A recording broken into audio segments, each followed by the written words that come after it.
What's up, everyone? This is Paxton, and you're watching Why?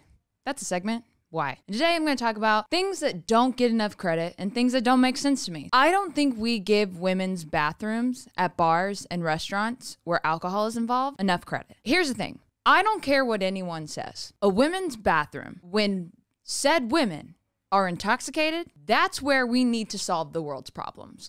Because I have never felt more empowered. I have never felt more seen. I have never solved so many relationship problems. Just a wholehearted experience, start to finish. First time I ever went into a girl's bathroom and realized this phenomenon was happening was when I was in college in Knoxville, Tennessee.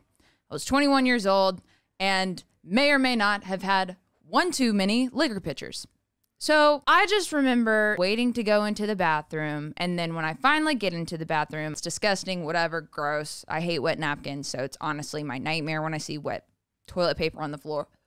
I just vividly remember hearing, and I quote, "He doesn't deserve you. You should never let a man that looks like a thumb make you cry." I came out, saw this beautiful interaction of what I thought to be two best friends. Come to find out, complete strangers. That was when I knew that girls' bathroom, it's a special place. It truly is. It's a special place. I had this one experience when I was living in Arizona. I was having fun, living my best life, enjoying the things that one 25-year-old would enjoy. And I do this when I'm sober. If I like your outfit, even if you're a complete and total stranger, I'm going to tell you. Because I know when someone gives me a random compliment, it makes my day. So I always try to do that, even sober. But when I'm intoxicated, we just take it up like 12 notches. I complimented this girl's outfit, bathroom at a bar, as one would. Come and find out, she was a bride. She was on her bachelorette trip. And some of her bridesmaids were in there and they're like, "Oh, she's so sweet, blah, blah, blah." We started talking, we started chit-chatting. We were having a grand old time. And then she asked me to be in her wedding. Like dead ass, asked me to be in her wedding. She exchanged phone numbers with me and everything. I got a text from her the next morning and goes, "I know I asked you to be in my wedding last night. You can totally be invited." She started listing out all the reasons why I couldn't be in the wedding. Like the bridesmaids' dresses were like on back order and this and that and blah, blah, blah. And I was like, girl, I don't even know if you remember my name. It's fine. But I was legit asked to be in someone's wedding in a woman's bathroom.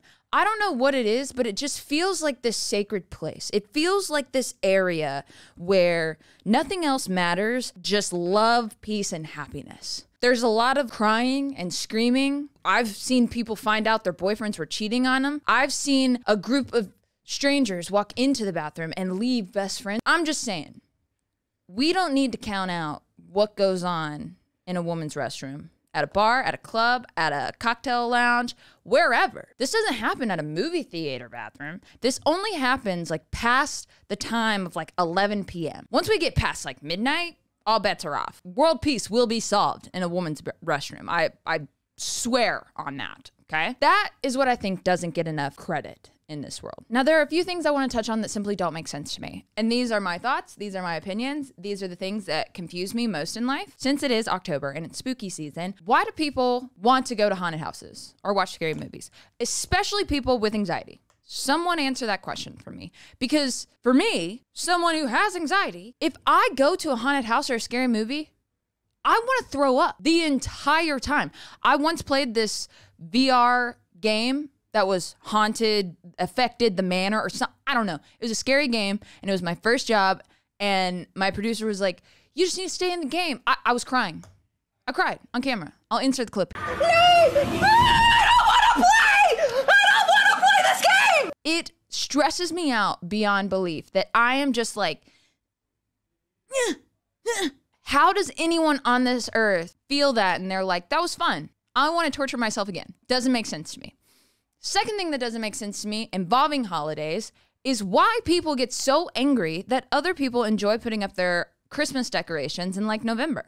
No one's yelling at Hobby Lobby or Joann's or Michael's for putting out Christmas decorations back in May. So why are we yelling at Sally or Susie or Bob who just love Christmas? They want to get in the Christmas spirit. They want to avoid seasonal depression as long as humanly possible. I actually heard a TikToker the other day say that there are two Christmas times. First one is November 1st to Thanksgiving, and Thanksgiving is essentially like your first Christmas. Your second is the day after Thanksgiving to Christmas Eve. Because apparently Christmas Day is the most depressing day because it's no longer Christmas. But there are people in this world that are like, if you are putting up Christmas decorations before December 1st, then you are the spawn of Satan. And it's like, Karen, chill, okay? Just chill. Just because your next door neighbor wants to put up a Christmas tree and get a little festive and maybe throw some fake snow out into the lawn and on November 1st, November 2nd, November 3rd, let them live their life. There are too many bad things going on in this world, and if we can find one thing of joy, let people have it. So everyone that hates on people that put up Christmas decorations early, leave. No one wants you here anyway, okay? I said it. The next thing that doesn't make sense to me is something I ran into last night. I'm on this kick right now where I'm not drinking that much.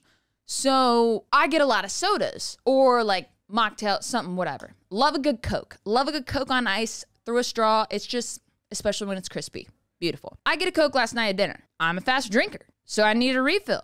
They charge for refills. Maybe this is just a South thing. I don't know. Is this a Northeast thing? Is this like a West Coast? I don't know. I'm already paying like upwards of like $5 for a soda that's like this big with like 12 ice cubes. So it's really like this much soda. You're gonna make me pay $5 basically per sip. I should have just brought a 2-liter in. That would have been a lot more economically friendly for me. Like what? Why? Why? Make that make sense to me. Why is that a thing? I've also heard rumors that there are places that charge for like water, which is wild to me. Wild. Last thing I want to touch on is a personal topic. I don't use Snapchat as much, but every now and then I'll get on it just to like check my notifications and whatnot.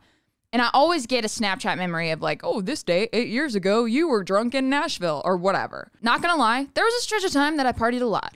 Like a lot. It was my only hobby, to be completely and totally honest. I used to be able to consume alcohol every now and then, might get sick, but I'd just keep going. You know, the rally, I was a good rallier. I don't know at what point that changed, like when my life made that pivotal of a switch, but that is not me. If I have 2 glasses of wine at dinner, I have to pop Pepto-Bismol tabs before I go to sleep just to ease the pain I'm already in. It's like I get hungover before I even go to sleep at this point in my life. I mean, I'm sure it's because I'm getting older, right? Like I'm almost 30, can't bounce back as I used to, but like I would rather walk through a field of Legos barefoot than ever be hungover at this age. Call it dramatic, call it whatever. It feels like I'm dying. Actually, dying might be more fun. Envision the worst possible version of me and then take it 5 steps further. That's me hungover. Dark room, blanket over the head, sick. I look like a train wreck. I smell like a train wreck. I can't keep any food down outside of like really bad nachos. I don't know. I just want to know where I went wrong. Why could I not maintain that quality of being able to rally and like feel okay the next day? Why is it that I have to rely on medicine like Tums and Pepto-Bismol to just get me through the first few hours of the next day? And those are all the things that don't make sense to me. Thank you for listening to my why rant. We're still trying to hammer out this segment and it's a little random, but we're rolling with it. Thanks for watching.